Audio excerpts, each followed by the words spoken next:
She's not confused. She's not emotional. She's not looking for reassurance. She's testing you, and you don't even know you're in the exam. Every silence, every delayed response, every "I don't know what I want" isn't a cry for clarity. It's a scalpel. She's not trying to see if you'll stay. She's trying to see how you'll stay. Broken, bending, weak. And the moment you explain yourself too much, the moment you apologize for standards, for boundaries, for calm, she has her answer. Because here's the truth no one tells you. Most women aren't looking for a man to love. They're looking for the man they can't move, not manipulate, not melt, not mold. She'll flirt. She'll disappear. She'll open up, then ice over. You'll think she's confused. She's not. She's reading your reactions like a map. Every time you get emotional, you hand her a compass. Every time you chase, you circle your own weakness. You think you're showing love. She sees instability. You think you're being present. She sees need. And she knows. Any man that emotionally flinches under pressure is a man she can dominate. Slowly, sweetly, and completely. She doesn't do this out of cruelty. She does it because she has to. Because in a world where strength is rare, women test to find the real thing, and men keep failing. Not because they're bad, but because they're addicted to approval. They confuse love with performance, presence with obedience, vulnerability with self-erasure. So when she leans in, then pulls back, pay attention. She's not insecure. She's watching. And you're telling her everything she needs to know. You think she's chaotic. You think she's indecisive. But her chaos is designed. Every shift in tone, every emotional withdrawal, every sudden coldness, it all has one purpose: to press on the fracture line in your masculinity. She's not trying to hurt you. She's trying to see if you can be hurt. Because the second she knows where you break, she doesn't have to leave. She just has to lean. A woman doesn't need physical strength to control a man.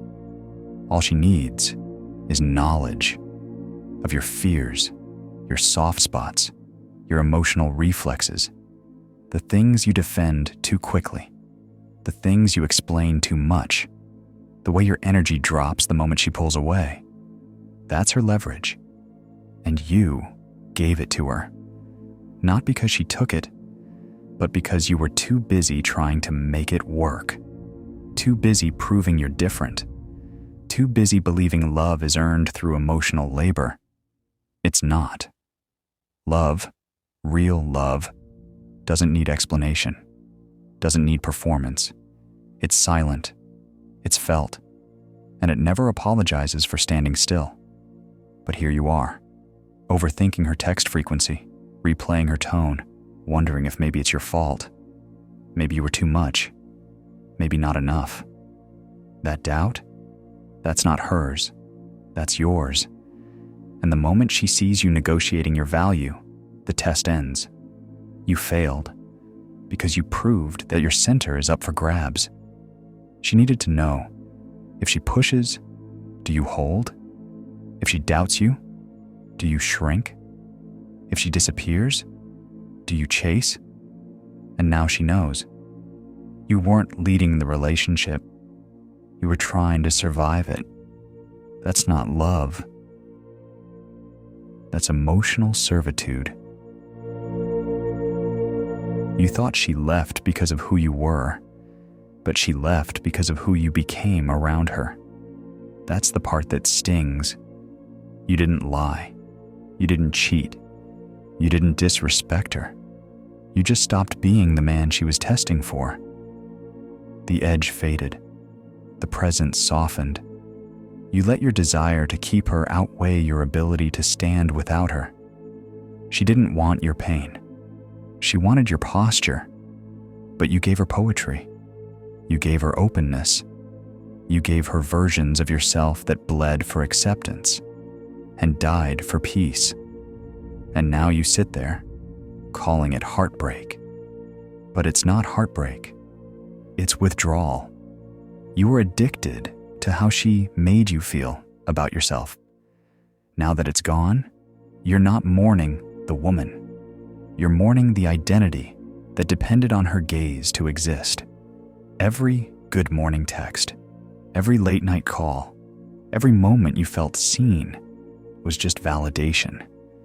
And validation is a drug with a short half-life. Because once you needed her to believe you were enough, you stopped being enough without her. She didn't destroy you. She exposed you. She exposed how fragile your sense of self was. That's the real test. Not whether you chase when she pulls away, but whether there's anything left of you not chasing. Most men fail not because they're weak, but because they've never met the version of themselves that doesn't seek approval. She's not the enemy. She's the mirror. And mirrors don't lie. They just reflect what you were too scared to admit.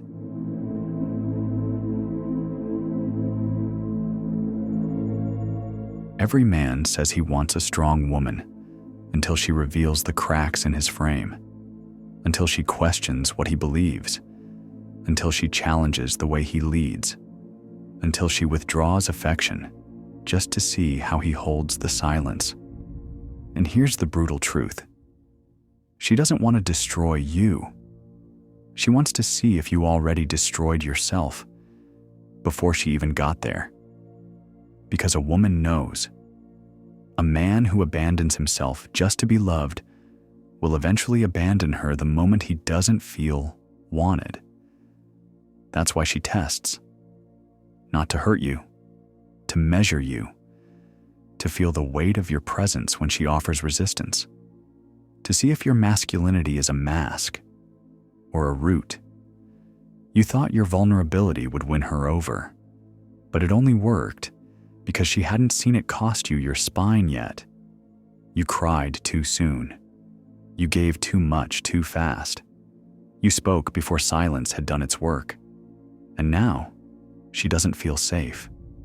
Because she knows, if you need her to feel like a man, then you're not a man.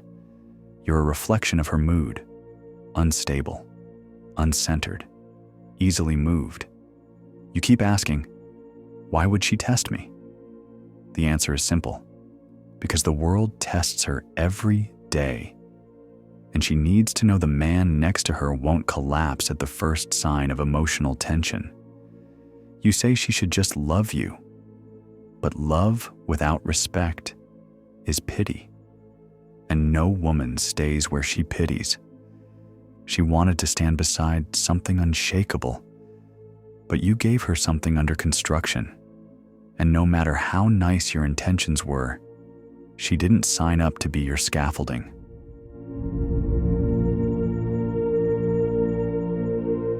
Here's what they don't teach you. When a man is uncertain of his value, he becomes emotionally loud, not in volume, but in volatility. You start adjusting your tone to avoid conflict. You reword your truths so they sound more digestible. You stretch your patience until it becomes self-betrayal, all because somewhere deep inside, you believe one wrong move will cost you her affection. And the worst part? You're right. Not because women are heartless, but because love without polarity dies. And when she tests your boundaries and finds none, what's left to respect? She doesn't want you to shrink in the face of her tension. She wants to feel that you're bigger than it. But you kept giving. More access, more softness, more explanation. You gave her all the keys, hoping she'd build a home, but she used them to open doors you didn't know you'd left unlocked. And then came the shift. Subtle at first. Less eye contact. Delayed replies. Sudden coldness. She wasn't confused. She was confirming what she already suspected. You were too willing to give yourself away. Not just your time, your identity. Every decision checked against her reactions. Every thought filtered through. How will she feel? Every silence filled with overcompensation. You became a performance, and she stopped watching. Because women don't fall for actors. They fall for architects, men who build reality, not just adapt to hers. You weren't unsafe. You were unstable. And in a world that already feels uncertain, a woman will always retreat from a man who can't hold the line, even when she's the one pushing it.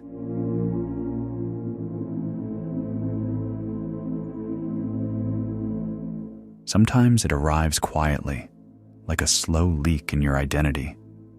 You stop standing tall. You lower your gaze a second too long. You start saying, "It's fine," when it's not. You convince yourself her silence is just a phase. But the truth is, you changed. And not because she asked you to. Because you hoped if you softened the sharp edges, she'd stay. If you showed more of your heart, she'd show less of her distance. But all that did was show her this. You don't hold the frame. You bend to her frequency. You thought your emotional honesty would inspire connection. It didn't. It confirmed her suspicion that you needed something from her she hadn't decided to give. And here's the brutal irony.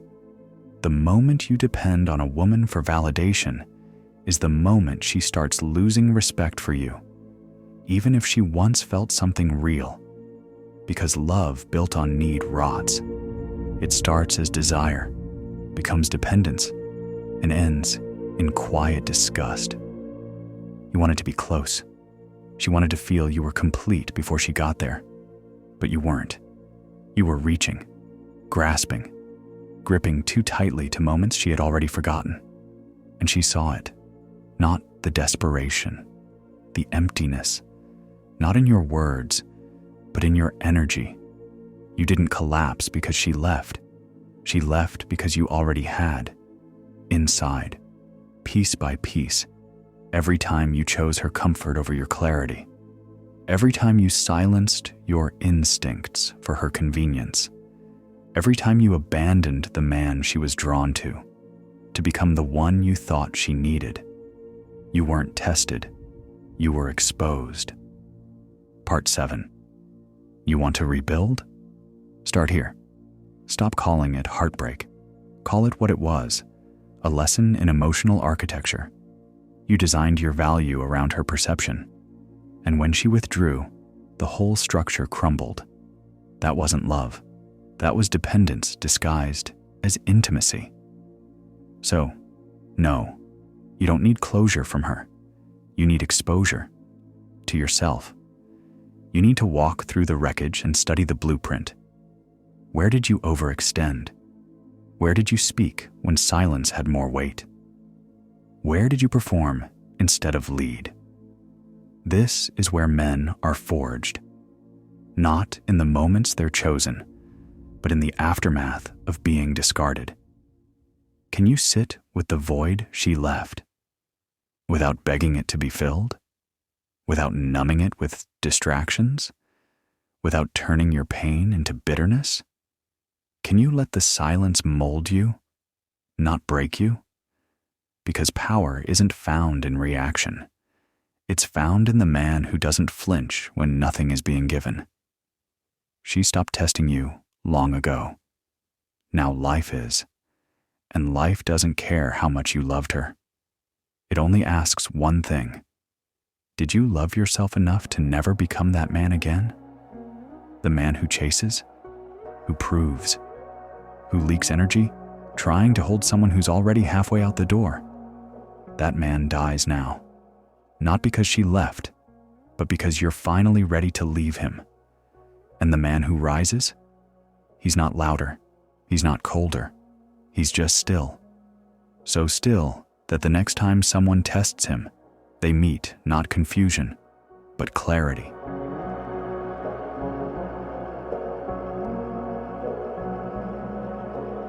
Stillness isn't absence. It's pressure. It's presence without performance. And the men who master it don't chase love. They command gravity. You don't need to announce the shift. She'll feel it before she hears it. In the way your responses shorten. In the way your time becomes scarce. In the way your energy no longer wraps around hers. Not out of punishment, out of principle. She tested you, remember? And now, finally, you're testing her. Not with games, but with containment. Because you're no longer here to impress. You're here to observe. Does she rise when the pedestal disappears? Does she reach when you're not reaching? Does she meet you where you stand, or only where you kneel? See, when a woman feels you've become your own source, she faces a decision. Match your depth, or fall away. No more emotional ping pong. No more decoding silence. No more walking on eggshells just to earn what should be freely given. You don't owe her understanding if she couldn't handle your standard. You don't owe her softness if she weaponized your vulnerability. And above all, you don't owe her access to the man you became after she tested the one you used to be. Because this version of you, he doesn't chase. He doesn't explain. He doesn't audition. He watches. And when she notices that shift in your eyes, the calm that can't be manipulated, the strength that doesn't need her to feel seen, that's when she realizes she didn't lose the boy she once had. She woke the man she never controlled.